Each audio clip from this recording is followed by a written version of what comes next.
wrestling buddies want to be your buddy. What's going on? Hey, buddy. Buddy!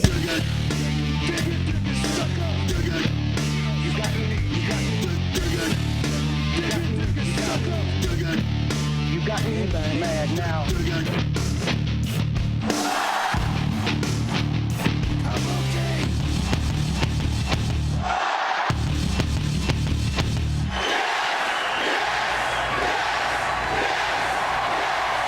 July's almost over. That means we're right in the middle of the summer, so which makes every episode here the Wrestling Compadres Summer Slamcast, y'all. Welcome to the show, everybody, on AfterBuzz TV, on Podcast One. Whether you're listening or watching, we appreciate you. We got a stack show coming up. Austin Aries and Thea Trinidad are on the road right now, so we're going to call them in just a little bit, see what they're up to. They've been on the road for quite a number of weeks now, very busy. And then starting next week, I'll be in the Middle East with them, which we'll get to in just a little bit. Let's do some intros here at Wrestling Buds on Twitter, right? That's it. And Facebook.com/WrestlingBuds. Do you need us to start over again? No, let's keep going. I'm at Jay Quasto on Twitter. All right, let's get to everyone in studio right now. That dude right there wearing the sweet Ring of Honor t-shirt. He is the host of the Curtain Jerks podcast and the 16 Bits podcast. Find him on Twitter at Curtain Jerks. He be Scott Narver. My boy. That's right. That's me, Johnny. That's right. Thank you for the introduction as I sit next to the other co-host that has not been introduced yet by you. You have an Arsenio Hall length finger. It is a massive finger you have, by the way, your index finger. That's what makes me a good interviewer, Johnny. You point at people right in their face. Like, hey, you're going to answer me this question. How you feeling today? That might also explain why all the women you get are so attractive. Oh, yeah. It's a fish. This is it's a theory for the ages right there. There it is. Yeah. All right, the gentleman next to him, you may think he's a ninja with his headband, but trust me, he is not. He just came from a pretty heavy workout, I believe is what it was. Is that what you're doing? You're working out? I was at the gym before today. There you go. You're Trying at the to gym. lose that weight, You're doing good, man. You're growing the beard. You're losing the weight. That's how you do things. Ryan's kicking my ass. Oh, yeah, Ryan Nemeth. Shout out to Ryan Nemeth. Yeah. Great trainer. Hot Young Fitness. Is that what it's hot? That's Young what Fitness? it's called. So I thought that was his nickname for you. Maybe one day. You can find him on Twitter at CRice17. He is the pride of Houston, Texas. He's the pride of TCU. He's a horned frog. He's Chuck Rice. He's a man. Yeah, buddies. Speaking of Houston, I will be there next week. Okay. Very excited. When are you going? Solid. Trying to figure that out, actually. A couple dates planned. Trying to make it in time for Summer of Champions 2. Ah, nice. That'll be taking place on August the 8th. Okay. Reality of Wrestling. Gotta give those boys a little bit of shout out. We were at the pay-per-view last year. It was amazing. Mm-hmm. I'm hoping to make it in time for this year's. Good deal. So it looks to be amazing as well. I'm sure it will be. Dale Rutledge might be joining us. We don't know. He had something come up in Washington, D.C., so he had to run all over the town. The president needs him. Yeah, the president needs him. Mr. President. And so we don't know. We hope he joins us. Fingers crossed on that. He needs Dale to get someone off his plane. Really? Yeah. He's got that kind of capabilities? Yeah, get off my plane. How do you Dale, know? get him off my plane. How do you know Dale he can do? How do you know that? I know these things. How do I not know this? Because you're too busy with sound bites and beet juice. This is beet juice, and I do have a soundbite machine right in front of me. Mm-hmm. That's how things work here. That's what you're doing for the president. Oh, gosh, we have so much to talk about, ladies and gentlemen. First off, if you're going to be in Los Angeles on September 11th or 12th, I'm helping organize a massive blood drive for the Children's Hospital of LA. So please donate. Go to CHLA-donateblood.org or just hit me up on social media. I have all the answers. I'll give you all the info you want.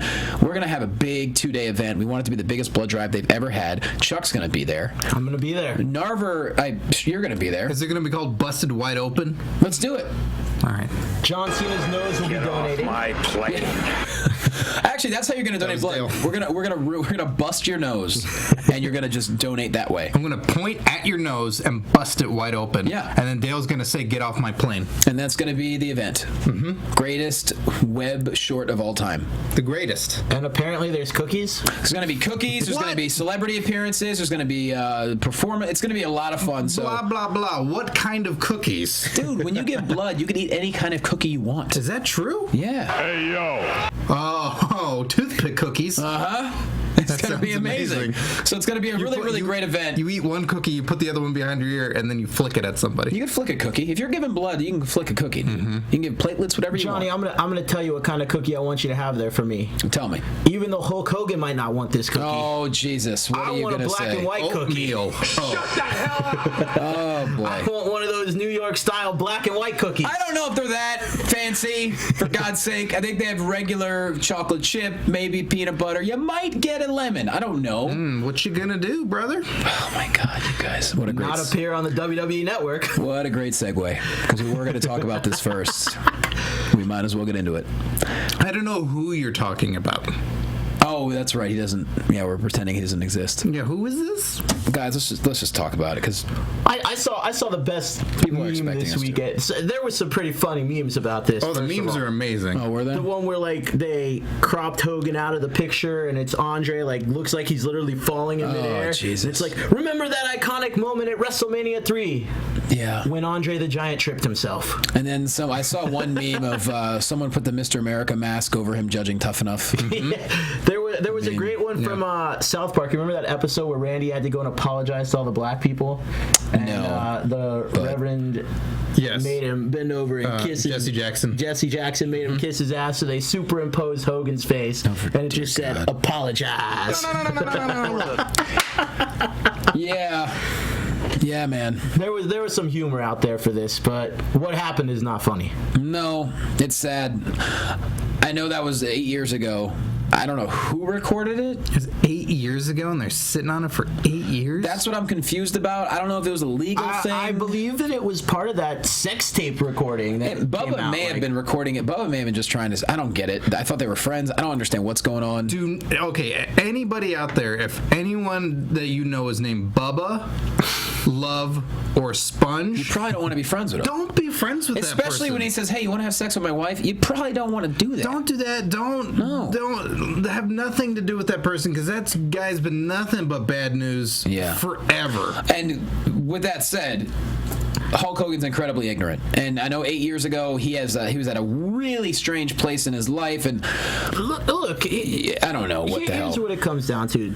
Does anyone really think Hulk Hogan is a racist? I don't think so. But if they do, they have the right to think that. They clearly can think that based on those statements, but I've spoken to a number of people since this broke in the industry. Many of them are African American, and the consistent sentiment seems to be Hulk Hogan is not a racist. His behavior up until this point has never indicated that. The way he's interacted with his fans, people in general, has never indicated that he is a racist. Right.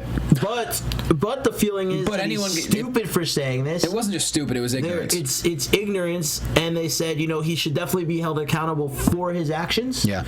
But at the same time, no one's like shocked. It's just like it really comes down to this.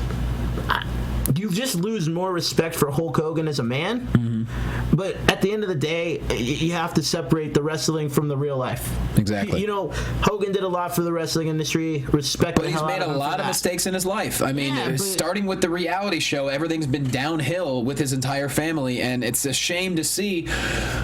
But he's just incredibly ignorant, and I'd like to believe he's not racist, but anyone who thinks he is has perfectly every right to believe that. I would like to think he's just blatantly ignorant and stupid and didn't realize what he was saying because he's stupid and ignorant, but I don't know. There is a big difference of being ignorant and dumb and having a prejudice, right, but not acting on it.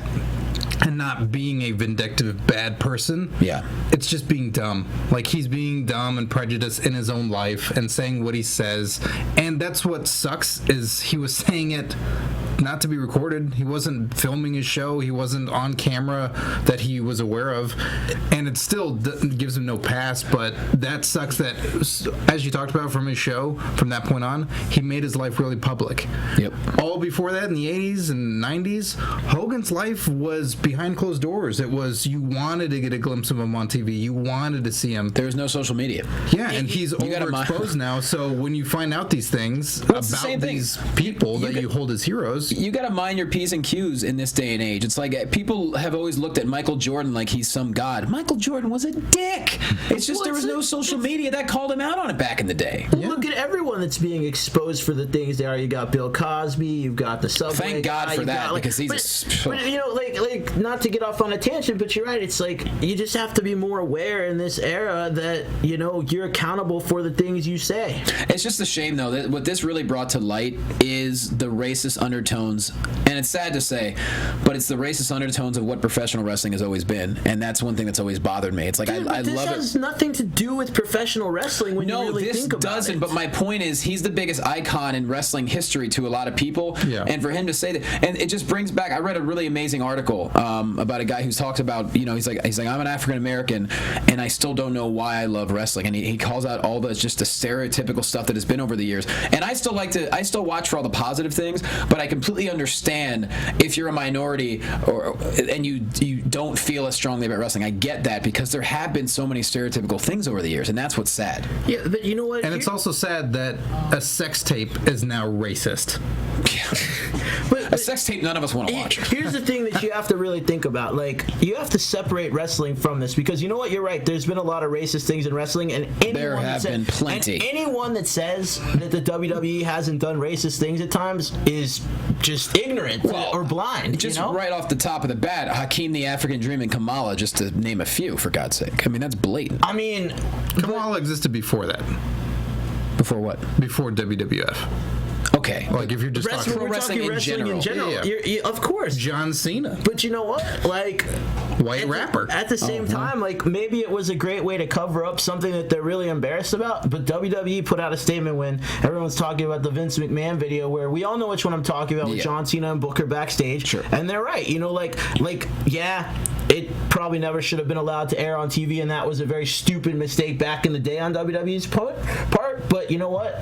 The statement they put out about, well, this is a TV show, this isn't who he is, this is a character he's playing, and all that, like, that's really what people, at the end of the day, you got to remember, that's what wrestling is. Yep. It's a story. It's a show. These are exaggerated characters. It's a show, just like Game of Thrones is a show, just like Arrow is a show. You know, just like all these things, they're media, and it's not who these people are. Right. So you have to separate that for a minute and look at Hogan and say, of course, take wrestling aside from this. As a person, are you really surprised that a guy that's in his 60s, an old white guy that's somewhere in his 60s from the South, you know, in Florida, said some ignorant shit? No. And second of all, does it mean that he's a racist? No. Does it mean that he has some racial tendencies to him? Maybe.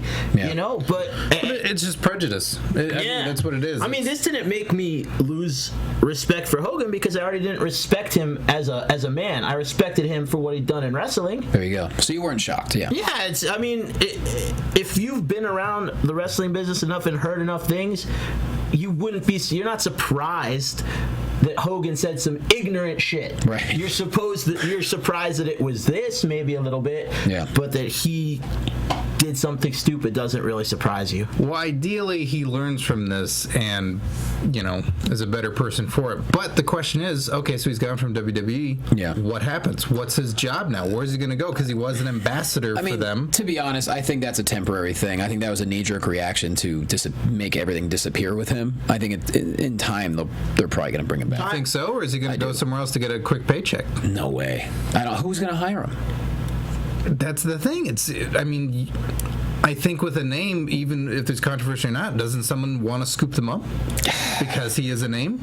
I think he will be able to get booked and do some things. I think ultimately WWE will loosen their Crispin Wine of him. And I mean, if I'm Hulk Hogan, disappear for a while. Focus on your family, your wife, your kids, because God knows we know they've had their issues. Just focus on your personal life for a little while before you come back into the limelight. That's really the best thing he should do. He should not go looking for work and right release another album, please. Oh, dear God. I have that on cassette. I have it on CD. You do? Yeah. Good job. Thank you. Let's move on to something positive. Ringside Salute Tour. We leave for the Middle East this Monday. Just want to say how excited I am. Won't talk about it much because we'll talk about it when I come back. But myself, Austin Aries, Thea Trinidad, Chris Melendez, Ken Anderson, and Shane Helms, we're heading over to the Middle East to talk to our troops, meet them, entertain them, take pictures, have fun. It's going to be amazing. Really excited. will there be wrestling? No wrestling. Comedy. Unless they want to beat me up. I might do a little comedy. So up there front. will be wrestling. They might. Yeah, sure. I'll take a bump. You're gonna take a rib or two? They gonna rib you? I'll take a rib. I'll take a couple ribs. Will there be cookies on this tour? I hope so. I hope so. Comedies and cookies. The comedy and cookie tour. The Comedy Cookie Tour. All right, gang. So, speaking of which, Eva Marie was nice enough to come into our studios here at AfterBuzz this past week, and she answered a whole bunch of questions. So, if you just YouTube AfterBuzz TV Eva Marie, all that's going to come up, so check it out. We'll get to NXT and her debut and everything. I hear she's the nicest person. Everybody kept saying that. She's so nice. I met her a few times, and she's very nice. Yeah, she's always been very friendly. No doubt. All right, here we go. Let's talk about positive stuff, even though we're going to talk about Cena breaking his nose. Depends who you talk to. They might consider that positive. That's not positive, but him and Rollins, I give Cena all the credit in the world. Breaks his damn nose, finishes the match. Well, look, you know what? We got to go to the house show this past weekend that was in LA. Scott and I did. And, you know, after leaving that show, anybody that... The only reason you should be chanting Cena sucks is because it's fun to chant. I heard him and Owens tore it up. That was one of the most amazing matches I've seen in person. And it was a pay-per-view quality match. And at one point during it, I really did feel like, wow, what if Owens won on this house show? Wow. Because it was... Did you cry? Did I cry? Yeah. No, You're getting emotional. But I'm telling you, man, like, I was talking to Dale earlier today about this, and John Cena has really stepped his game up.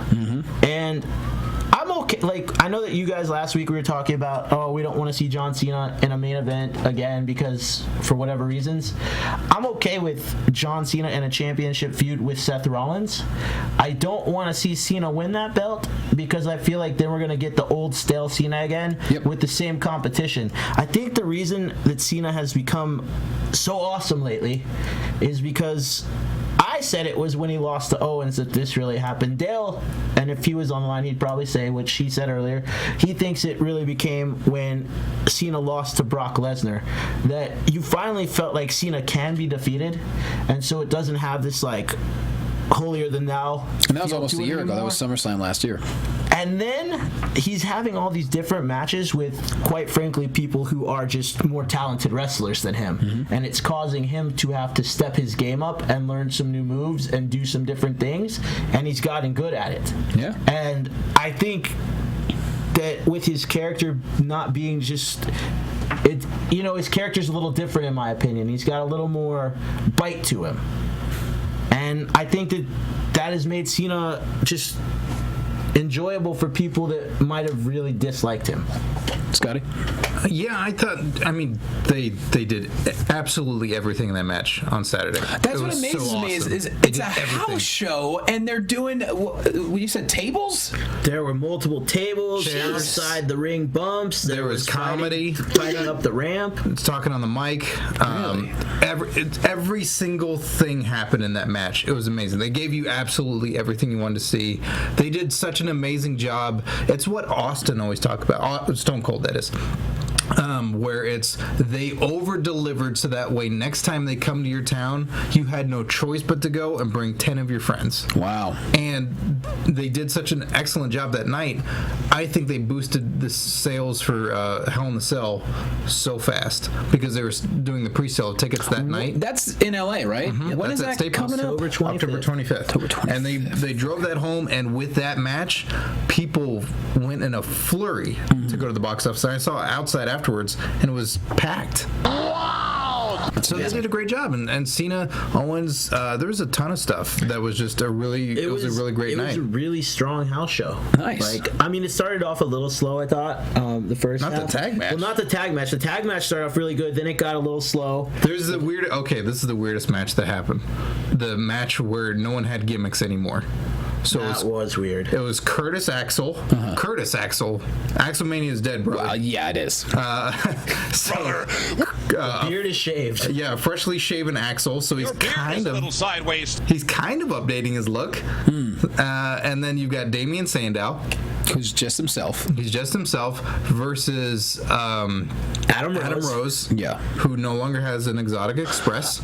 Rumor mill is he might be joining the Wyatt family, so that would possibly make sense. Okay, but right now he's got nothing. And then What about Rosa Mendes? and then Brad No, they split. And his tag partner was Brad Maddox. Wow. All right. Yeah, but Brad Maddox, he did a great job on the mic, and he was super trim and cut. Well, he did an okay job on the mic. I didn't really get into his whole, is this a San Diego crowd? This feels like, but otherwise, and I like how he kept doing like workouts in the ring during it and Yes, stuff. he did it well. It wasn't he didn't, break any new ground or anything, but it was so sad because with all those guys, he had to just go, remember what we used to do before? Hold on to that to care. Sorry, we have nothing else now. Sandow tried like hell, like Sandow was doing the boo this man and you're welcome. You're welcome. But everybody was just remembering like, oh yeah, you guys used to have stuff.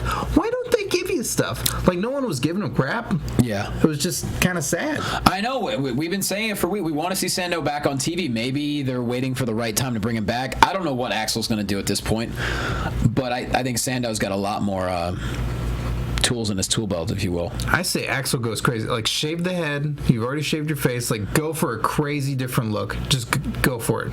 Your look before is just old and done. We've seen it. Mm-hmm. Just try some now. I want to see Maddox get back to TV. Yeah. That'd be pretty sweet.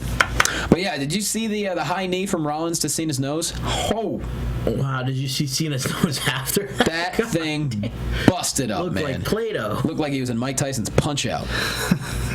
Man, you can't, like I said, Cena's won me over lately. Mm-hmm. Now, of course, a lot of people are assuming, well, he still won the match. Okay.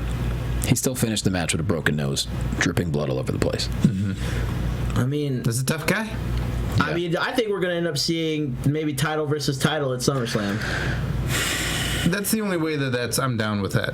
If it's just the two champs fighting, because then you're muddling the championship again. You can't have Cena win both, right? I don't know. I just like it when it's separate, and I never like it when a guy has a title going into like a Money in the Bank match or going for a ladder match for the world title. Because like, no, you got yours. Be happy with that in your division. Sure. Don't muddle it with that. Like, it was cool with Warrior and some other guy fought at WrestleMania 6. That was cool because it was both on the line. I agree. And the winner got both. So if that's what this is, okay, that's high stakes. Look, I think that the U.S. title means a lot more than the Intercontinental title right now. 100%. Well, obviously. Yeah. And The pennies mean more than the Intercontinental title. That's true. But it's what they wanted to happen happened. Putting the belt on Cena. I know it was supposed to be Cena and Bryan with the Intercontinental title, and of course that didn't happen, but it worked with Cena. This title means something again. And the players that are going for it right now mean something. It's elevating them, the Rusevs, the Cesaros, the Owenses. Well, that's what I was hoping for is a fatal four-way for the U.S. title at SummerSlam. Cena, Owens, Cesaro, and who's the other one that I'm missing? And Rusev. That'd be amazing. But all of a sudden we got Rusev with shoes. Rusev with shoes. Hey, I'm down with that. It's a fish. You know what I mean? Every week, man. Every week, Rusev keeps making me love him more. Yeah, he's great. As awkward as that was, when he pulled out the dead I fish. love when he threw the fish. Oh yeah, throws the fish at Lana. She comes down, just attacks Summer Rae. Dug that, but just the way he's explaining the little puppy dog, calling it Dog Ziggler, and he was trying to get the correct words out. Just watching him almost not get it was pure gold. Loved it. It's good stuff. And then of course you pull a headless fish out of a box. It's a fish. What you gonna do? Yeah, Pete is upset. Oh, I bet they are. I'm sure they are. I bet they are. Eat that fish or otherwise it's murder. You better go back there and you better saute it or souffle it. I don't know how you make fish, but Yeah. You saute, then you souffle. Is that what you do? And then you flambe. Hey, how about the Divas matches? They're getting time. They're getting crazy time. First off, we had Sasha Banks and Paige tear it up. We've had listeners tweet us. They think it may have been the best match they've seen all year. That's a tall order because we've seen some amazing main events at NXT. Yeah. Still a great match, though. And Sasha Banks going over with that Banks statement. It's huge. Can't get behind the name of that move. Really? Yeah. Makes me think of a slip of paper saying that I have $30 available. It's all the disappointment you've had at bank accounts over the years? Oh, yeah. I understand. Lack of money. And then Becky Lynch and Charlotte defeated two of the Bellas. So 2 out of the 3 Bellas. Yeah. They're getting a lot of time, and that's It is like a revolution. When you have a 3-hour show, it makes it so much easier to have a 3-hour show when you can just go out and tear it up. Yeah. Variety. It's nice to see it again. And the Bellas are all stepping it up too. Alicia Fox put on a great performance last night. The Divas division is fun to watch now because there's divas that can wrestle, and it's much like when you put, like we were talking about Cena, when he's being put into these matches with people that can out wrestle him, he has to step his game up. The same thing's happening in the Divas division, and Paige has someone that she can actually wrestle with that's not AJ that we didn't see 100 times already. She's got a lot of people. I mean, her and Sasha Banks, that was phenomenal. I mean, it really went back and forth, and then I thought at the one point, I thought Paige had it when she had the PTO locked in. Sasha found a way to reverse it. And this has got to be a 9 diva match at SummerSlam, right? 3-on-3-on-3, you think? I don't know. Because right now there's only one match at SummerSlam, one official match. The Undertaker. Yeah. Grim Reaper. He's in it. I want to see the title on the line, though. The Divas title. I want to see the Divas title on the line. I think they're going to keep avoiding it until she gets closer to the record. I know, I see your point. You got to make a clear contender out of this too. Like, as you know, it's great that they brought everybody up, but they brought so many up so fast. And for a large audience, you got to define those characters, and you got to make the front runner and all that. You can't just have them all go like, now she's in trouble, and we're gonna.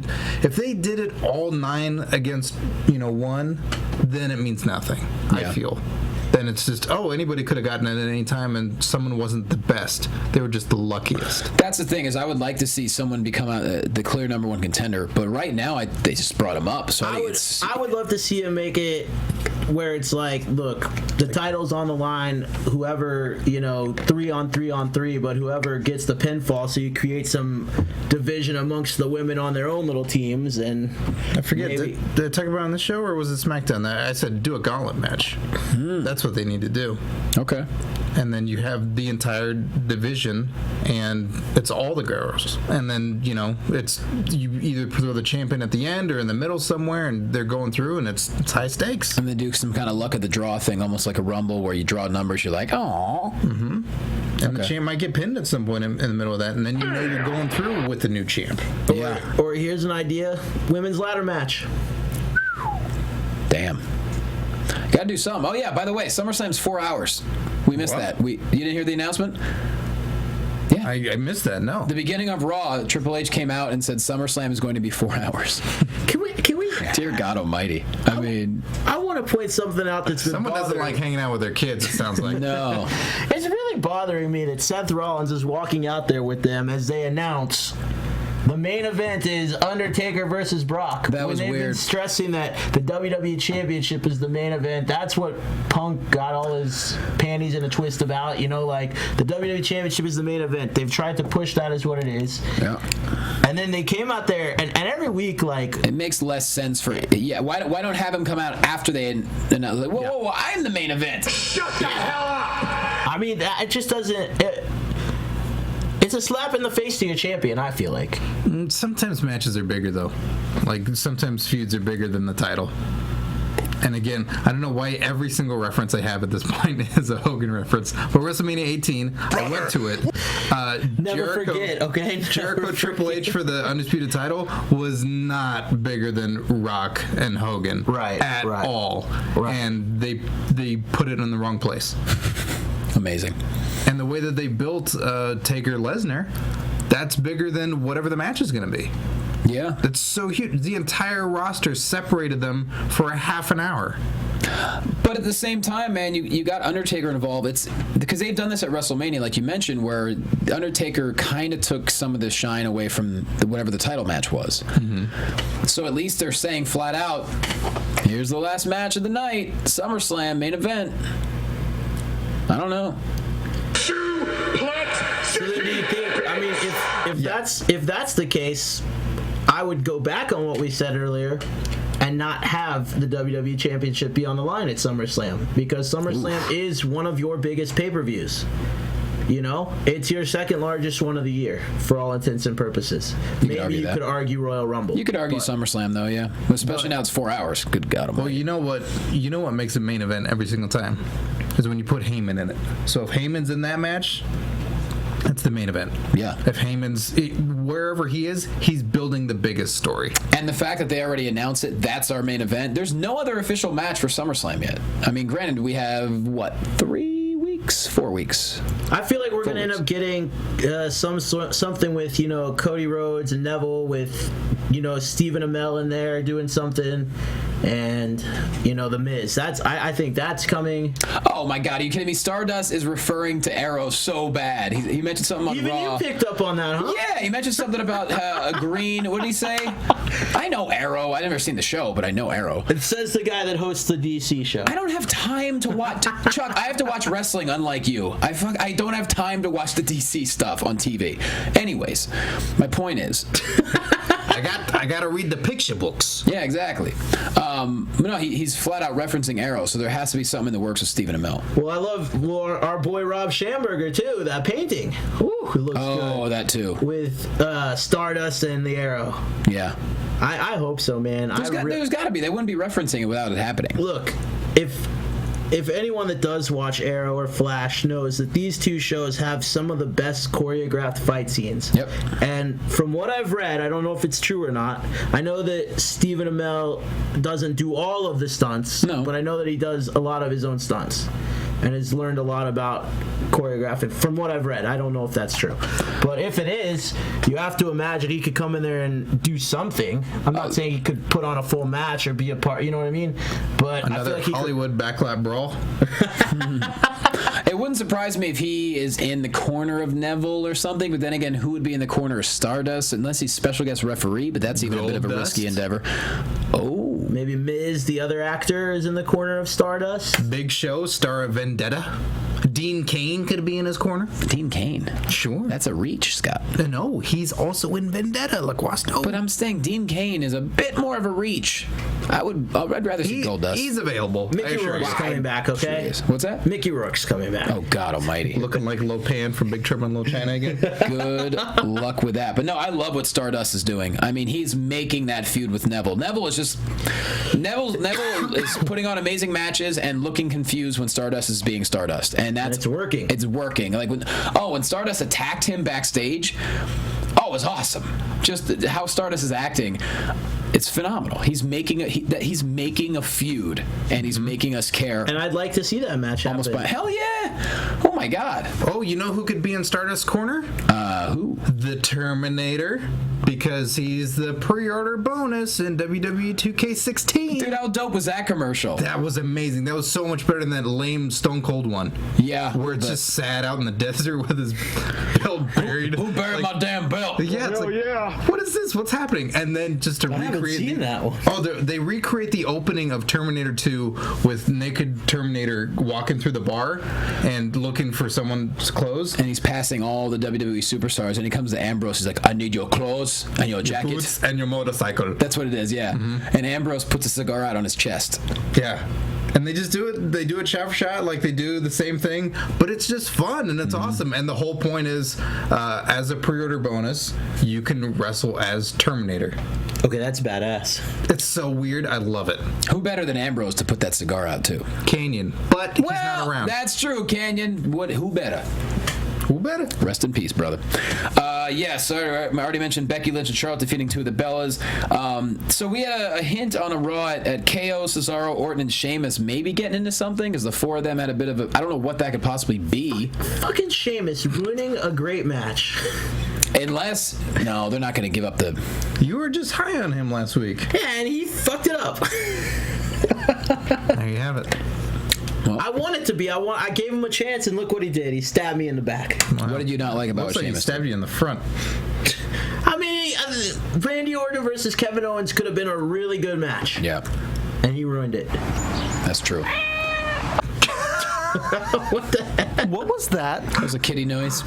It was supposed to be a Sheamus soundbite, but it was the wrong one. What soundboard? What show are you doing after this? I edit certain things within the original soundbite before I edit stays on my computer, apparently, and that's what happened. Wow, what the hell was that? Fella! There it is. I love that. If it only ended with a meow. Got it. But you know what? Sheamus was good on commentary for a little bit. I'll give him that. He was like, I don't care what people think. Yeah. Do you think this isn't gonna lead to a 4-way for the briefcase? Will it? Anything to get it off Sheamus That's would what I'm be great. saying. If you put KO, Cesaro, Orton, and Sheamus in a fatal 4-way. That's dumb. For the briefcase? Yeah. Why? Okay, because when they did that with Anderson a long time ago, and he was hurt, and the whole idea of Edge going, you know what? If you're so great, challenge me with that briefcase. No, I don't care if you're a good guy and full of pride. And you're a bad guy. Like, no. Why would you ever put that on the line? Why would you ever put that? No, that's stupid. I know, but it's the biggest. Yes, because everything that happens in wrestling makes perfect sense and isn't stupid. But I'm saying, like, it just loses all credibility for the character, especially a bad guy. Like, why would he care? He got it. I see your point, but are you telling me you wouldn't rather see the briefcase on Sheamus? Or, I'm sorry. Jesus. Are you telling me you wouldn't rather see the briefcase on Cesaro or Kevin Owens? Come on. No. What? What the hell? Yeah, because I'd rather see Sheamus lose it. Like, lose the match. Okay. I mean, but then... I don't know. Because to make that briefcase, so Santow's not the only one. Sandow and Cena aren't the only two that lost it. So it does have stats going which way. Okay. I think we beg to differ with you. I don't agree with that at all. I would much rather see it on Owens or Cesaro. Oh, yeah. Even Orton, dude. Even Orton. Not so much. I'd be about as non-excited if Orton had because the cash-in is the exciting part. When Sheamus cashes in, I'm just going to be like, oh. And when the guy gets it, the whole, like, oh, Sheamus got it, but we're now going to give it to somebody else. Like, then it's lame. Like, I see your point on that. It defeats the purpose of the match to begin with. Let Cesaro or Owens win it next. But come on, what if they're just like, we made a mistake? It shouldn't be Sheamus. And they're like, hey, we're going to erase that mistake. But then let Sheamus be a clever bad guy and say, yeah, it's for the briefcase. It's for the briefcase. And then when they win and they have the briefcase and they go to cash it in and there's nothing inside, Sheamus still has the contract on him. Yeah. And he outfooled the guys and like, you think... But that would be interesting and that would give Sheamus some depth to his character and that might actually be surprises. Fun. You're welcome, Triple H. You're welcome. Watch the finger. The finger is just break your nose. Don't do it. I mean, God, you're right. It's like when Sheamus runs down under the cash in, I just feel like I'm gonna be like, oh, great, bathroom break. Well, I wouldn't necessarily. I mean, Chuck pisses himself. He pees a lot during wrestling events. We know that much. We have a lot of that going on. All right, let's go to NXT. They're going to give Austin and Thea a call. So, what are our thoughts? Eva Marie made her in-ring return on NXT, taking out Cassie. Cassie's got some talent. Look, it wasn't great, but it wasn't terrible. Yeah, that's about right. She's in such an unfair position that she was put in a role that she wasn't ready for. I mean, she was thrown right on Totes Divas immediately, but she'd never been on TV before. So I you're right. It was not easy. And all the pressure's there. And she's gorgeous, so on top of that, it's, you're gorgeous, so you should be great. If not, you should get out of here. She's alien hot. It's ridiculous. Yeah, so it sucks for her that all the pressure's on. And she should be put in the Lana type role. That's where she'd be great, to be a valet. Well, that's just obnoxious and helping get someone else over. She's not the talker Lana is. Right, but she could still play a role of that caliber. Mm-hmm. That doesn't have to be the talker, but it's just someone obnoxious and getting over a talent. Rather than wrestling each week and then wrestle backstage on the side. I'm with you on this because I feel like, and I mean, I'm not trying to compare the two, but I feel like if they were to go this route with her, she could develop into a Trish Stratus-like. Trish couldn't really wrestle at the beginning. Mm-hmm. They had her in that valet role, and as she was learning, she would get in there, and she progressed as she got to work on character development more than anything. Everybody's going to be amazed when Lana wrestles because they've never seen her wrestle. Right. So the second that she does anything, the crowd goes crazy. Mm-hmm. But we've had all these other divas that have been thrust in the role right away. They threw Eva Marie in the ring when she couldn't even do a roll-up. And Summer Rae, like so many girls that have had lackluster beginnings because of this. Yeah. When they could just hold on to it and save it. What's the rush? True. I'm just glad, for her sake, that they didn't fire her after she couldn't do anything and that she stunk it up. No, I mean, when you're on a show like Total Divas, you're going to be job security for a good while, I think, until that show runs out, which, who knows? That's a show that could keep running. Unfortunately, the Kardashians are still around, so That's why what I'm can't it saying. be? They're paying these bills, those damn Kardashians. Those damn demon Kardashians. Samoa Joe, Baron Corbin win in squashes, which, Baron Corbin's... They're giving away vegetables now? What's that? They're giving away vegetables now? No, they won in squashes. They won squashes. No, they won in squashes. And then they won Apple Watches. They won Apple Watches. Brand new Apple Watches. You really saved yourself there, Scotty. No, I knew what I was doing. Good job. Someday you and I were going to go to... Hawaii. Just together as bros. Corbin, I didn't even know he played in the NFL. I had no idea. Well, because JR's not around anymore to tell you those things. I guess so. I guess it's possible. Or the size of his head. So on the NXT front, are the women still... I'm confused at this point. Are Charlotte, Becky, Sasha, I mean, obviously she's the champ still. Like, are they NXT and main roster, or what's going on here with this? Well, Sasha for sure. Everyone else, I don't quite know. I think they're going to double dip for a little while till they get But balanced there was a out. challenge made to Charlotte this week. That's what I'm saying. So they're going to eventually balance out their storylines to where they're going to progress them away, I would think. But right now they're going to do both. Yeah, it seems like the floater spot, right? Like what they're doing with Owens, that he floats for a while. And then, for the big shows that he still comes back and wrestles. Owens is still full on NXT. Yeah. Still involved, so... That's a lot of a workload if they got these guys on the road for house shows, on the main roster shows, and on NXT shows. It's a lot of work, but hey, that's who people want to see. Speaking of the NXT, what we didn't get to see at the house show this weekend, but was on the one in Texas. Oh, yeah. Do you know what all there was on the Texas show? I got to read a little bit about it. Okay. They brought up Kaz, or Big Cass, and Enzo. Oh, that's pretty cool. They were on the house show. Good to know. So that's really cool. R-Truth was on that one. Ooh. Yeah. What was he doing? Wrestling. Oh, okay. Wrestling. What was he doing? Was he doing? Was he something funny over there? And I think Bray was on that one. That's all I know of. And all the Shield guys. Yeah, probably Ambrose. Shield reunited on a house show. Yeah, and then immediately split apart. So, how about this? Bayley defeats Emma in her return from the broken hand. Then she challenges Charlotte. Good to see Bayley back. And Emma is still just kind of, her and Dana Brooke are just kind of floating. That sucks for Emma. All this revolution, everything going on, and everybody gets this resurgence, and Alicia gets to be a Bella, everything going on, and then what about Emma? Timing is everything, and I think she's a victim of bad timing. She got brought up earlier, didn't work out. Now she's back in NXT. I wonder if it has anything to do with that arrest earlier in the year. That's a good point. I didn't even think about that. Yeah, but that was garbage. It was stupid. It was, but it got them a lot of bad publicity. Did it, though? Yeah, but they hired her back within a day, right? Yeah, I don't know. I'm just speculating. That shouldn't be an issue, I don't think. Yeah, just, Emma, grow a set. Grow a set. Just don't worry. No, don't worry about it, girl. KO and Balor contract signing. Worry about it. This is your job. Well, no, I'm saying that they rest right now. You got to worry about your job. Yeah, worry. Yeah, I'm saying. Stay up at night. Do what you got to do. Don't listen to Johnny LaQuaso. That's the first thing. Second thing, definitely worry about job security. Evolution Part 2. You got to find a way. Make it happen. Get in there. Just kick Stephanie. Just kick her. What? Just kick her. You're out of your mind. Just kick her. Dude. Just give her a kick. No. Just run out on TV and kick her. What soundbite was I going to hear? Nothing. Don't worry about it. I'm not even going to. We're going to move on. Was it the I wish you died in the womb? No, it wasn't. Oh, wow. But just for good measure. I wish you died in the womb.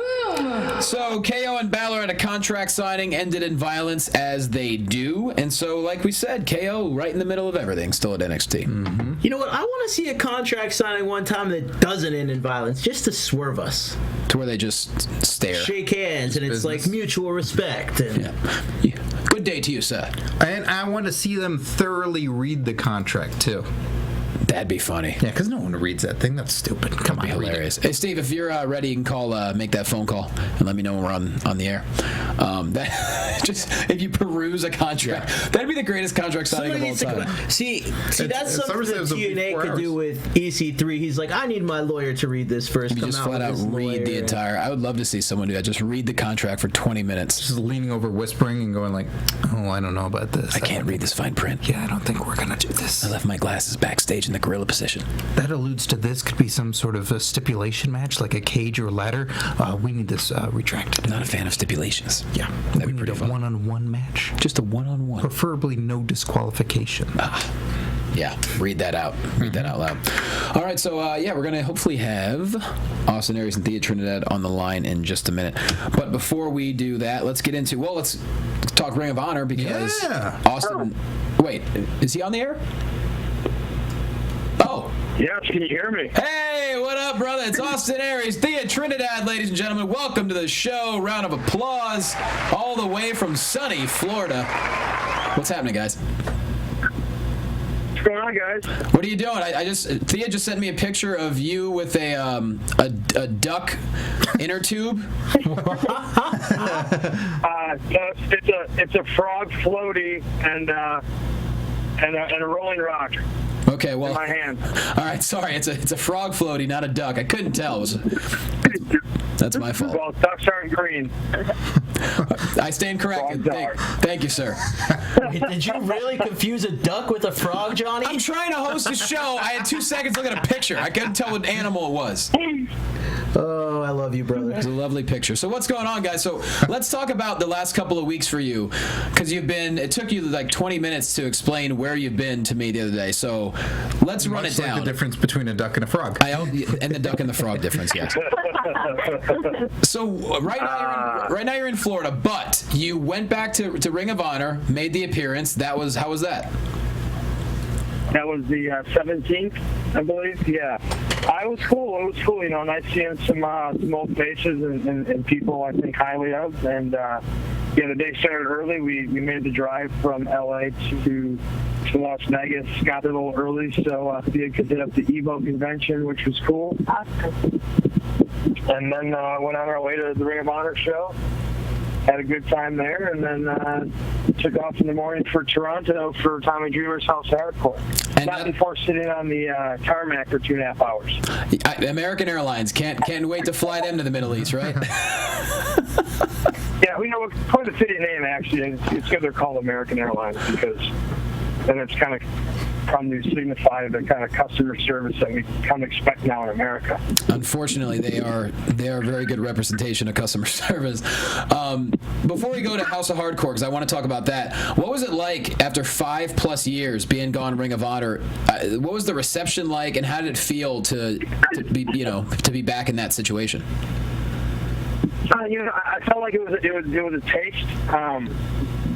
Just from a simple fact that Las Vegas isn't primarily one of their top markets, been in for a long time. So I think it was kind of a mix of your kind of hardcore Ring of Honor fans, and then there's definitely some maybe casual casino type fans that were there. So it wasn't maybe the same energy or feel that it would have been had I returned somewhere like in New York or one of these big events. So it was a nice little taste being back there.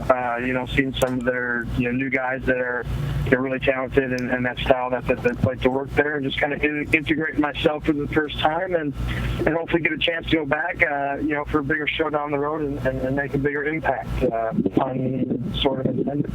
Absolutely. And now let's move on to House of Hardcore. Now, my girl Thea, you took the biggest, you had the biggest action of the whole weekend. Tell us about what happened with you and Rhino. Well, Rhino was having an open challenge, and because I was booked that night, I felt it was only fitting that I went down to the ring and told him who his actual opponent was, and I introduced Austin as he walked down the ramp, and during the match, Rhino felt the need to grab a chair. Whether that was he was frustrated with the fact that he wasn't feeding Austin, that's with him, but... He might have just been winded and need to sit down for a second, catch his breath. He was sweating profusely in there. I bet. So I just felt the need to confront him about it, and as soon as I was done taking my earrings off, the next thing I knew, I was flipping in the air through a door. Jesus. So... Seriously, I had the best view for that, and yeah, she went right on her dome piece and almost did a complete flip. Oh boy! And who won the match? I did. Oh well, that was just a distraction I needed. That was all worth it. Worked out well for me.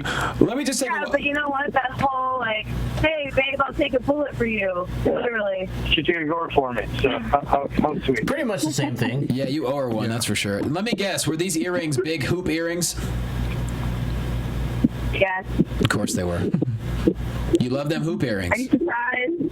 No, I didn't think you'd wear them to the ring, but I'm not surprised they are big hoop earrings. She's Puerto Rican, Johnny. Whoa! Let her say she's. Well, she is Puerto Rican, but that's her job to say she's Puerto Rican, not you white boy. What are you doing?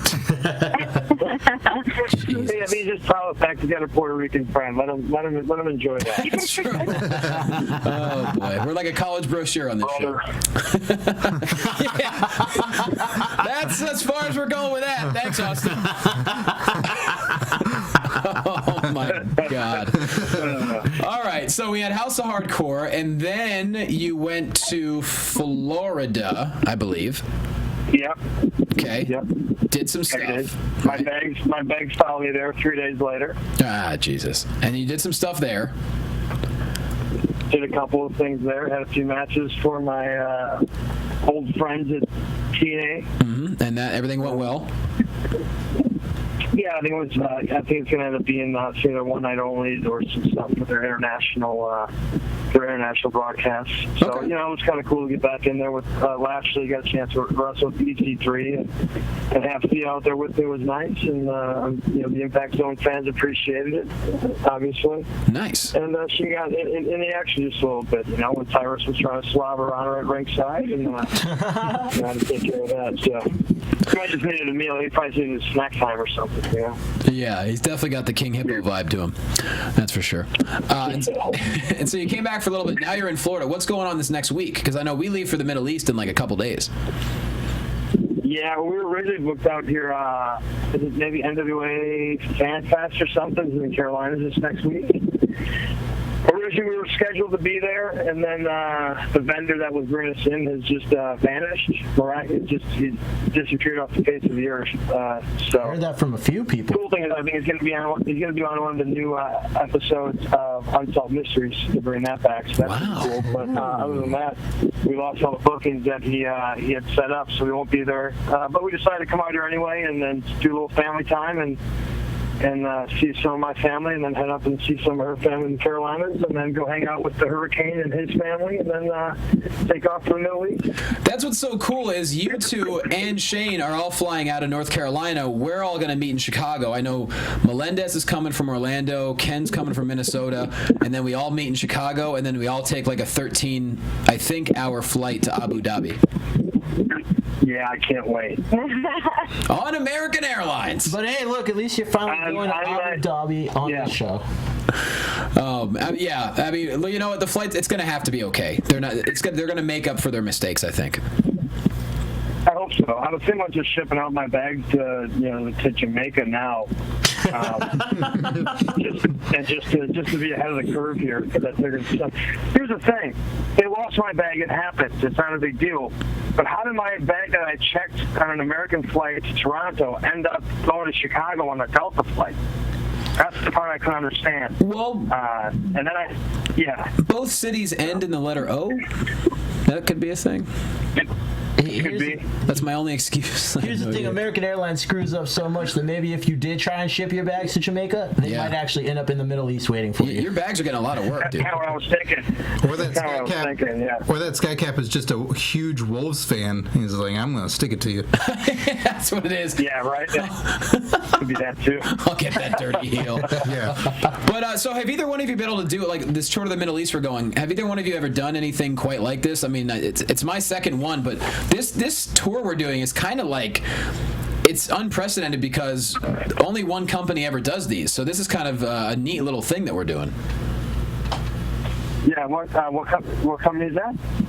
Oh, WWE does the Kuwait things every year, but we're like going on a 9-day tour. I've heard of them. Yeah, but we're doing like a 9-day tour that we put together. I mean, it's pretty awesome. It is awesome. I've never done anything. I actually haven't even been to the Middle East, nor done anything with the military. I think Thea's done something with the military here abroad, or here in States, haven't you? Yes, I have done. I've visited a military base in Fort Carson, but other than that, I haven't been like overseas for it. No. I love it. I'm so excited. It's going to be an honor to do this, and all the bases are excited. We haven't quite gotten clearance on one of the bases yet, but they're going to figure it out for us, but it's going to be pretty awesome. I mean, Austin, Thea, what are you guys most looking forward to about this? It's such a cool experience. What are we most looking forward to? Yeah. I mean, honestly, just the whole thing. I mean, I never spent any time on military base, so I'm really looking forward to just getting a little taste of what these guys, do on a daily basis, the kind of setting they're in. I'm just really curious about all that. And then, just the fact that we can kind of go over there just by our presence, just give them a little change of pace and something to maybe take their mind off, the stuff that they have to think about every day, being away from friends and family and stuff. So, yeah. It's a great opportunity to do something cool, and then also, for me to learn something and experience something I haven't before. You, Thea? Well, besides stealing my answer, I think that for me, it's a big thing for me to also just thank them, because not only have they affected my life personally, but they are going to be away from their family and their friends, and kind of a way for us to say thank you for your service too, Yeah. And I can tell you, just from the one tour I did last year, which is going to be nothing compared to what we're doing, the reaction that you're going to get, and then the meet and greet afterwards, it's seriously it's going to be the coolest moments ever, and you're going to be giving people memories that they're going to be sending home, and they're going to keep with them. So it's going to be a lot of fun, and thanks for being on the show today, because it's a really fun preview, and then of course we'll talk all about it when we come back. So absolutely. Yeah, we're really happy to be a part of this, and so thank you for all your work in getting this together. I know it's been it's been easy, so shout out to you for all your man hours and emails and getting all this organized, because I know it hasn't been the easiest of tasks to round us all up, so appreciate that. Gathering up wrestlers? Yeah. I know, that is, it's totally worth it, and I don't sleep anyway, so what the hell? I mean, I'm glad to be able to do it. Do me a favor. Trying to wrangle ducks and frogs, really. Ducks and frogs. That's really hard. If I never slept, I'd probably be a little confused between frogs and ducks too. Yeah. See, can you bring the frog floaty just in case? Do you want him to sign it for you too, so you can put it on your wall? I think it deflates. I could probably pack it in there. Yeah. You wear it as part of your set. Of course. Deflate it. Bring it out. Yeah. Perfect. See what I can do. All right. They're all going to expect a picture now, right? Hey, trust me. If you bring the frog, I won't let it go. I think that should be all you wear during your set. That's Johnny. all I'm going to wear is the frog. That's it. Lacopsto. And then it'll be mine forever after that happens. All right. Well, everyone, if you're listening right now, go to @Austin Aries on Twitter, @Thea Trinidad TMT. Then again, if you're listening, you already follow them both. But guys, thank you so much. I'm going to see you in just a couple of days. Enjoy that Rolling Rock with the little bit of, what are you putting in, ginger? No, lemon juice. A little bit of lemon juice. Ginger might not be bad either. Okay. Damn, look at you. Give me some ideas here. All right. Hey, there you go. Have fun the rest of the week, and I'll talk to you guys soon. Sounds good, guys. Take care. Thank you. You too. That's awesome, man. You put that frog on, you'll be Johnny LaHopsto. There it is. Yeah. I love it. God bless you, Chuck. Thank you. God bless you. Thank you. That's so awesome, man. They're down in Florida chilling, visiting family. Then they're going to the Middle East. Just, I cannot wait. Unfortunately, I'm going to miss at least one episode here, maybe two. I'm not quite sure. Whoa. But, yeah, I just, I think it's really cool that you guys are getting to do that, especially with Ken and Chris both having served. Yep. That they can go back and give back in that way is really for sure. cool. It's going to be incredible. And just, Chris Melendez got into wrestling after meeting Ken via the Wounded Warrior Project, and the Wounded Warrior Project is what got me and Ken talking about the way it all came together was really cool. It's a cool cyclical whole thing. It is. It really is. We got some more fun stuff to talk about, guys. We got Impact. Our boy Eli Drake finally got a chance to speak out. Galloway attacked. They have a nice little feud stemming there. And Taryn Terrell, though, I say it time and time again, every single week, she's the best thing going in female wrestling on TV. Listen to this flip out. He's shit. My title! I want my title! Solid. Oh, but you guys were so worried that she wasn't going to be involved with the title and it was going to be a thing. I still ain't happy. And look, here you go. You're getting more great story from her as she's chasing the title. I'm still not happy about it. I get it. Her and Gail Kim will have another feud because Gail Kim showed up like very mysteriously. She destroyed the dolls. I don't know. Brooke does nothing. I'm sorry. You compare personality-wise Brooke to Taryn, there's no comparison. So maybe that's why Brooke needs the title, is because there's not much going on. There's no character there. Yeah. There's nothing identifiable there. That's true. She's a good wrestler, though. I'm not denying that. And so give her the title then, because Taryn doesn't need it as much. You're right. She can still be a great character. Can we replay that back again, Johnny? What was that? No, they record this thing, Chuck. It's all right. You can play it. I was trying to defend you, La Hopstone. I wish we had like a cool frog soundbite right now. Yeah, you can't find a frog soundbite anywhere. God forbid. Hey, that's close enough to me.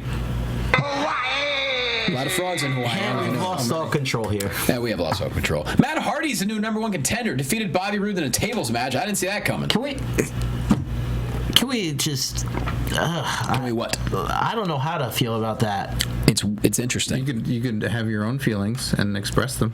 You don't seem feel. overly pleased. No, you made a like a frog. I truly believe this. I like Matt Hardy. The Hardy Boys were some of the most innovative wrestlers when we were growing up watching wrestling.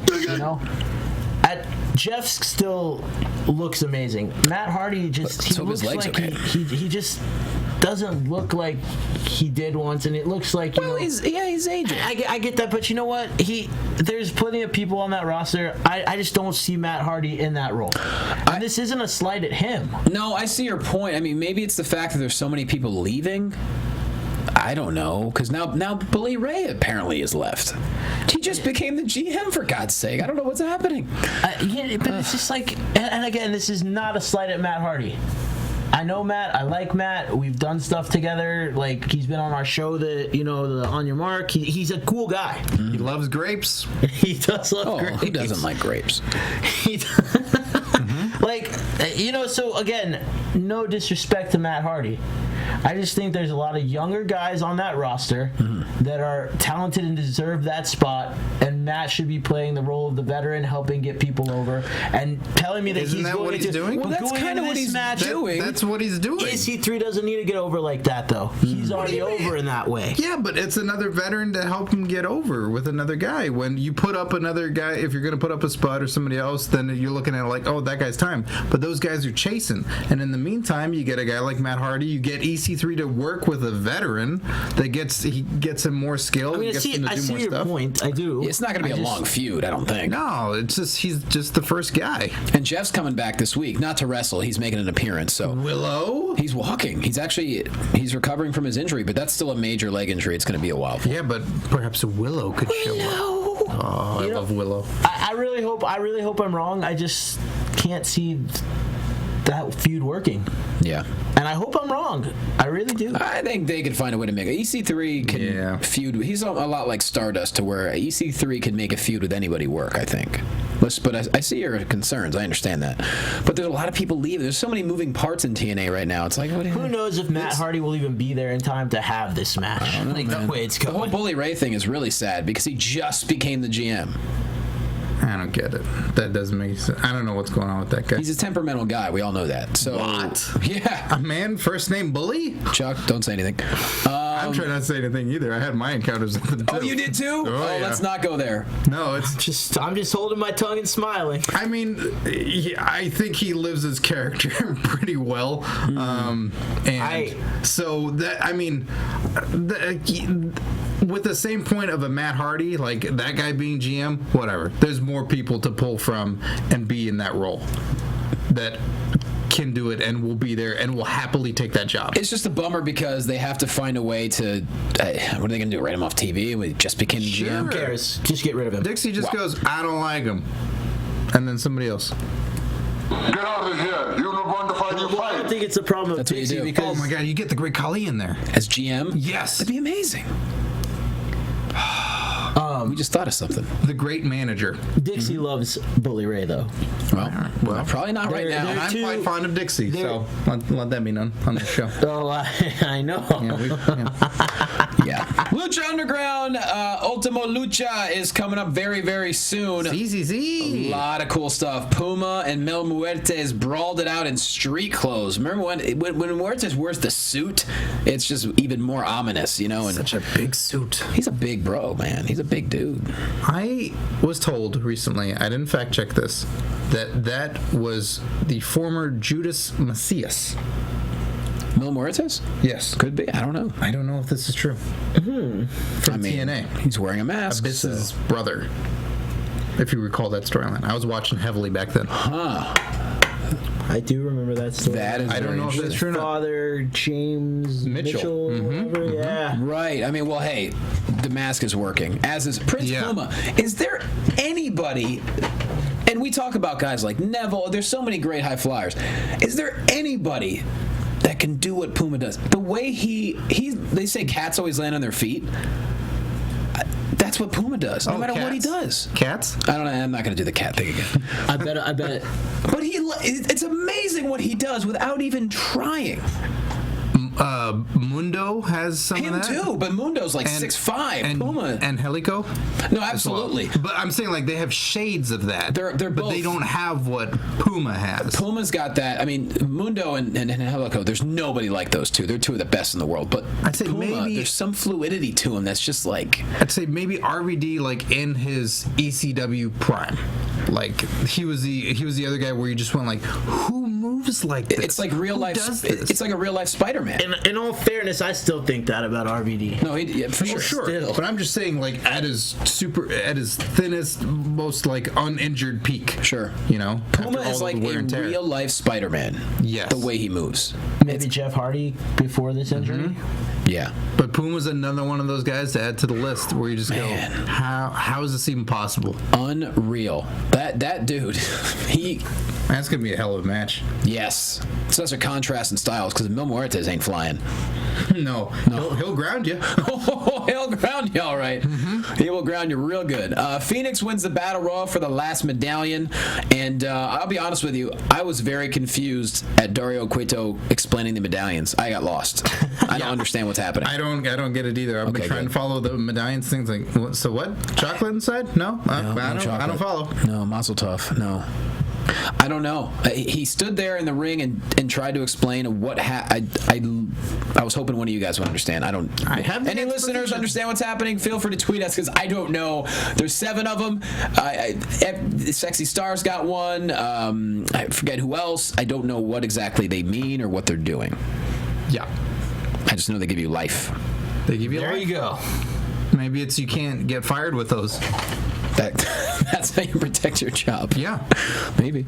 The Mac's going to be taking on Cage in a Falls Count Anywhere match at Ultima Lucha. That's going to be good because those two have a long history together. Yeah. That's going to be fantastic. And that's a good clash of styles. It sure is. And then Tejano versus Mundo. El Patron makes the save. El Patron, Johnny Mundo. That's going to be ridiculous. Ultima Lucha is going to be a hell of a 2-week event. Yeah, that's a must see. Can't miss. Yep. Gotta watch it. And they're doing some kind of they're doing 37 hours and 37 minutes. I think El Rey is going to re-air the entire season in case people want to catch up leading up to Ultima Lucha. Yeah, that's amazing. Isn't They're that having great? a marathon. They're gonna have a marathon leading up to Ultima Lucha. That's so awesome. That's never happened in wrestling ever. No. Right? I mean, it's all episodic and it's back there and you get montages, but this is is a season of television that they're like, flat out, we're doing a marathon, catch up. I mean, I'm assuming it's probably their top ratings getter on El Rey. It's got to be. So why not do a marathon? What else is on El Rey? It's like the bunch of movies. They made the Dusk Till Dawn TV show or something. They do a lot of cult classic movies. Like I saw they were going to air Dolomite, which I'm on board. Dolomite is one of my favorites. Yeah, they do a lot of... no wonder this is their top-rated show. But they show like old cool kung fu movies and blaxploitation films, like all the stuff that, you know, is right out of Rodriguez's back pocket, you know, all those types of cool movie fanatic stuff. Yeah. And El Rey's really behind Lucha Underground. We're still waiting on official word for season 2. We got to believe it's happening. It's going to be... be announced. Please. Yeah, it's going to happen. Please, if anybody from Lucha Underground's listening to this, like, make it available digitally. Like, let people, and DVDs, like, let people start putting money into this. You'll buy it. Yeah. I'll buy it. I'll buy it for somebody else. Yeah. Like, I mean, give it around. Give access to the fans, you know, because that network's not available to a lot of people. Exactly. And it's now just a season of television. It's not a whole year's worth of programming. It's all that. It's like you get season 1 of Lucha Underground. I would like to think they're gonna put it on DVD for people. It's only a smart thing to do. Yeah. And El Rey's behind it, which is great. Let's talk about a network that we don't know what the hell they're thinking. This has me pissed off a little bit. After only 8 weeks of Ring of Honor being at the 8 o'clock time slot, Destination America has announced that they're removing Ring of Honor from the 8 o'clock time slot for a show about Bigfoot. Bigfoot. If I had a booing soundbite, you would have booed me a long time ago. Many times. I'm starting to believe. Thank you. I'm starting to believe that the only reason Destination America is toying with all these wrestling shows is just so they can trend on Twitter. Honest to God, I don't know what they're thinking. Why would you take Ring of Honor out of the 8 o'clock time slot? Well, wait a second. Let's figure this out. So, where are they going to? They're going to be 11 o'clock. Okay, hold on. Let's make sure we're stating the facts correctly here before everybody's panties are getting in a ruffle. Well, mine are ruffled. My panties. They've been on the 8 o'clock and the 11 o'clock time slot already. Right. So they're not like, it's not like they're taking them off the air. No, but they're still going to be there. And let's be real for a minute, too. Who really watches TV live when it's on anymore anyway? Or who really DVR stuff? As long as they're staying on air, Ring of Honor should be happy, and I get what you're saying, but they didn't have a TV deal that was of this caliber. You're right. 8 weeks ago. You're right, but it's a show called Bigfoot in America or some weird shit. But it's not staying that. It's going to be rotating because they're trying out different shows in that slot. Well, I'd say the advantage of this maybe is that since I don't have cable and look at the lineup of what's on television, we're talking about Bigfoot in America is what's on. Well, we're also talking about Thursday prime time all over the board. We're talking the major networks and stuff too. So if a household or these wrestling fans are watching something, maybe they are DVRing it at 8 and then watching it later, so it's not getting those ratings, but they see that some people are sooner just watching the 11 o'clock broadcast and going, well, let's just fill in another show. Maybe. And maybe we get that audience instead. So, I mean, it's still 3 hours of wrestling. It's now TNA for 2 hours and ROH. I mean, it's also just really hard to have two wrestling shows that are different back to back like that. You know, I think I have to believe that this is not going to really do much of a difference for Ring of Honor. Yeah, I just when I see stuff like that, I get concerned. It's like, oh man, don't go giving up on them already. You know, I don't want that to happen. Nothing bad has happened yet. Like they're not switching nights all the time. They're not doing the Fox Family Guy thing back in the day where that got switched nights and times all the time, and an audience couldn't find it. Yeah, that's the thing is you got to give. It's like JR says every week. You got to give them time to find the audience. Mm-hmm. Well, that's what they have to do, and so hopefully this will work because we got Death Before Dishonor coming up this Friday, and this past week was their 200th episode. Yeah, that's huge for them. It's and again they're gonna have 201 next week, and you know what I mean, because they're still on TV. Yeah, and you can still DVR it and still watch it whenever you want. Yeah. Watch it live if you can. That helps him out big time. And when Nigel's back in town, we got to have him back in, but he's been very, very busy with traveling, and I know I'm traveling. I'm going around. All right. Death Before Dishonor, Baltimore. I thought Nigel wasn't in studio with us. I guess he's here. Scott's pretty good at it. All right. Dale, ate your beet juice. All right. But no, there's so many great matches. I really love Dalton Castle. That's a great character right there. Yeah. Oof. That guy impresses. Mm-hmm. And then Jay Lethal and Roddy Strong, they have an awesome feud going right now. Jay Lethal's holding both titles. Mm-hmm. Oh, yeah, they did it before WWE. Sure did. Yeah. WWE riding on the coattails of Ring of Honor. I don't know Might be That's possible. never happened before. Yeah. Well, but it's like public storyline. I was being facetious. Didn't they steal the whole Real American Jack Swagger gimmick from Ring of Honor? Oh, I don't. I'm not even gonna. Did they? I thought so. From I don't know. Swag Jagger? I do not know. All I know is it's good to see Roppongi Vice, Rocky Romero, Trent Beretta, or Trent, whatever. I think he's just by Trent now, but it's good to see them teaming up. Rocky's an awesome dude, man. So talented. Did you see that tweet that Colt did about Trent's gear? No. Trent had responded with, "Thanks, bro. Just ruined my life." Trent had these tights, and I'm going to try and figure out how to phrase this well in the show, even though a couple of bombs have been dropped here and there. There's a pink inside. There's like just a pink inner lining. Okay. That look very similar to the female anatomy in that area. A little bit bigger. But it's protective. Sure, but it's just the picture, and Colt says, like, Trent just grew a big puss, you know. And Of course he would. And it blew up. Oh, he did. Wrong kind. And Trent immediately gets blasted. It's like, Colt, do you realize the power that you have comedically to ruin someone who's trying to do all right? Yeah. I mean, it's really funny, but poor Trent. I like how he just put it out there, too. Well, that's a pretty solid way to end the show. So why don't we, first off, Dale Rutledge, unfortunately, was busy today, couldn't make it. Follow him on Twitter, @TheWalkingDale. And, he'll be back next week. So, Scott Narver, why don't you put yourself over, my friend? You can listen to my comedy wrestling podcast, Curtain Jerks, available on iTunes and SoundCloud for sketches and comedy and characters. And this week, Rockstar Spud returns back on the show, lays into me pretty harshly. And you can follow me on Twitter. The Rockstar Spud, or... Oh, yeah, the Rockstar. Yeah. Oh, nice. Yeah. My boy. By the way, I've wanted to ask you, so are you engaged now? Haven't heard back. ODB hasn't let you know. She's leaving you hanging out there? Yeah, maybe she's just trying to see what I'll do. Like if I'll twist and turn in the wind, or if I'm patient and calm. I'm pretty patient and calm, ODB. Hey, I don't think you realize this, that I'm not panicking. We're all dust in the wind, buddy. Yeah. Chuck Rice? You can find me on Twitter @CRice17. You can find me on Instagram @ChuckRice. I will be in Texas in the next couple weeks. I know we got quite a few fans that listen down there. Party on. I will be hopefully at the Reality Wrestling show. You guys talking about Ring of Honor right here. They're not going to be in Texas, unfortunately, but Reality of Wrestling will be, so hopefully I'll be there. And if you guys are in Houston, come say hi. Boomtown, if you're listening before Wednesday, July 29th, I'm going to be at the Bray Improv headlining. Otherwise, I'll be at the Irvine Improv all this weekend.